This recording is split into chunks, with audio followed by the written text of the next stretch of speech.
ഇറച്ചിയും മീനും മാത്രമല്ല, മൃഗങ്ങളിൽ നിന്ന് ലഭിക്കുന്ന പാൽ ഉൾപ്പെടെയുള്ള ഉൽപ്പന്നങ്ങൾ പോലും കഴിക്കുന്നത് ക്രൂരവും മനുഷ്യത്വരഹിതവും ആണെന്ന് കരുതുന്നവർ നമുക്കിടയിലുണ്ട്.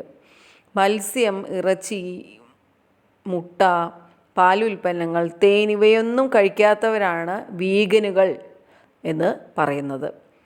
പല കാരണങ്ങൾ കൊണ്ട് വീഗൻ ആകുന്നവരുണ്ട്. ഞാൻ ബിന്ദു. എൻ്റെ ചാനലിലേക്ക് എല്ലാവർക്കും സ്വാഗതം. ഇന്ന് ഞാൻ നിങ്ങളോട് പറയാൻ പോകുന്നത് വീഗൻ ആരാണ്, അല്ലെങ്കിൽ അതുകൊണ്ടുള്ള വീഗൻ ആവുന്നത് കൊണ്ടുള്ള ഗുണങ്ങൾ എന്തൊക്കെയാണെന്നുള്ളതാണ്. അപ്പോൾ നമുക്ക് നോക്കാം. ചിലരാകട്ടെ ധാർമ്മികത മുതൽ പരിസ്ഥിതി സ്നേഹം വരെ പലരെയും വീഗനാക്കാറുണ്ട്. ചിലർ തങ്ങളുടെ ആരോഗ്യം മാത്രം ലക്ഷ്യം വെച്ച് വീഗനാകുന്നവരുണ്ട്. ഇറച്ചി കഴിക്കുന്നതിന് ഇവർ എതിരൊന്നുമല്ല, എന്നാൽ സ്വന്തം ശരീരം സംരക്ഷിച്ചേ തീരൂ. ഉദരത്തിന് പിടിക്കാത്ത ഒന്നും ഇവർ കഴിക്കുകയില്ല. വീഗൻ ആയാലുള്ള ആരോഗ്യ ഗുണങ്ങൾ എന്തൊക്കെയാണെന്ന് നമുക്ക് നോക്കാം.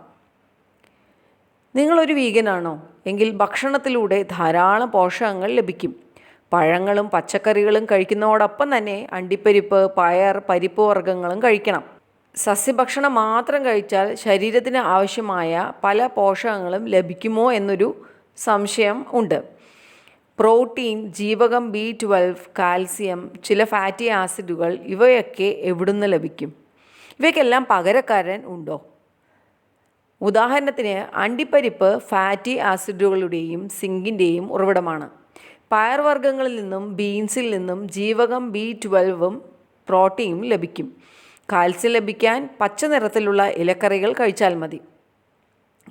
വീഗൻ ഡയറ്റ് പിന്തുടരുന്നവർക്ക് ടൈപ്പ് 2 പ്രമേഹം വരാനുള്ള സാധ്യത വളരെ കുറവാണെന്നാണ് പറയുന്നത്. സസ്യഭക്ഷണം ശീലിക്കുന്നവർ മുഴുധാന്യങ്ങളും നാരുകൾ ധാരാളം അടങ്ങിയ ഭക്ഷണം കഴിക്കുന്നതും കൊണ്ടാകാം രോഗസാധ്യത കുറയുന്നത്. ഇവ സാവധാനമേ വിഘടിക്കുകയുള്ളൂ.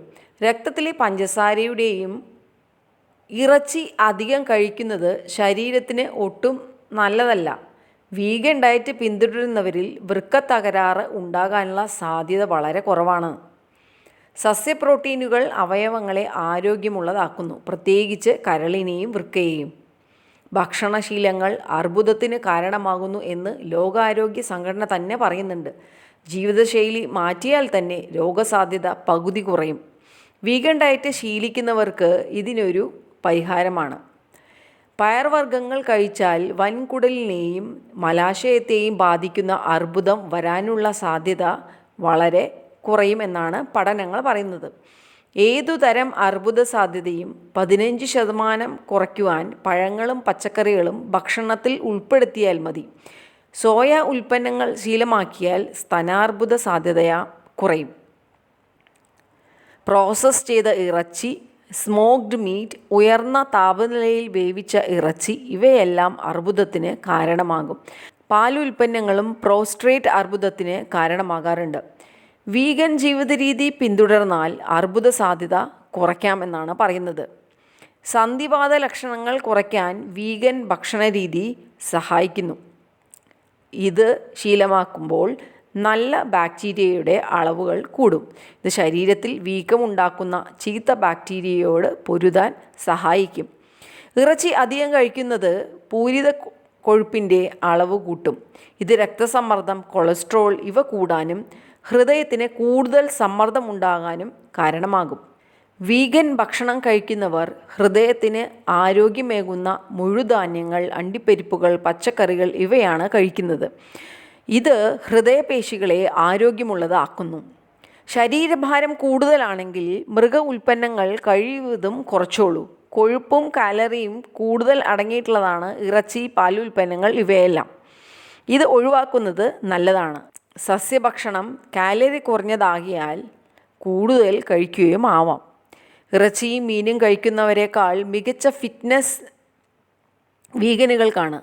ഇവർക്ക് പരിക്കു പറ്റുന്നത് കുറവായിരിക്കും. കാരണം എല്ലുകളുടെ ബലക്ഷയമുണ്ടാക്കുന്ന ഒന്നും ഇവർ കഴിക്കുന്നില്ല എന്നത് തന്നെ. പല പോഷണങ്ങളും അടങ്ങിയ സമീകൃത ആഹാരം ശീലമാക്കണം. മുട്ട, പാൽ, ഇറച്ചി ഇവയിൽ നിന്നെല്ലാമാണ് കൊളസ്ട്രോൾ ശരീരത്തിൽ എത്തുന്നത്. സസ്യഭക്ഷണത്തിൽ നിന്ന് കൊളസ്ട്രോൾ ഉണ്ടാകാറില്ല. അതുകൊണ്ട് തന്നെ വെജിറ്റേറിയൻസിനേക്കാളും ഇറച്ചി കഴിക്കുന്നവരെക്കാളും കൊളസ്ട്രോൾ നില വീഗനുകൾക്ക് കുറവായിരിക്കും. ചീത്ത കൊളസ്ട്രോളിൻ്റെ അളവ് കൂടുന്നത് ധമനികളിൽ ബ്ലോക്ക് ഉണ്ടാക്കുകയും ഹൃദ്രോഗ സാധ്യത കൂട്ടുകയും ചെയ്യും. വീഗൻ ഡയറ്റ് ശീലമാക്കിയാൽ നല്ല കൊളസ്ട്രോൾ ഉണ്ടാവുകയും ആരോഗ്യമുള്ള ശരീരം സ്വന്തമാവുകയും ചെയ്യും. അടുത്ത ഒരു പുതിയ ടോപ്പിക്കുമായി വരുന്നവരെ നന്ദി, നമസ്കാരം.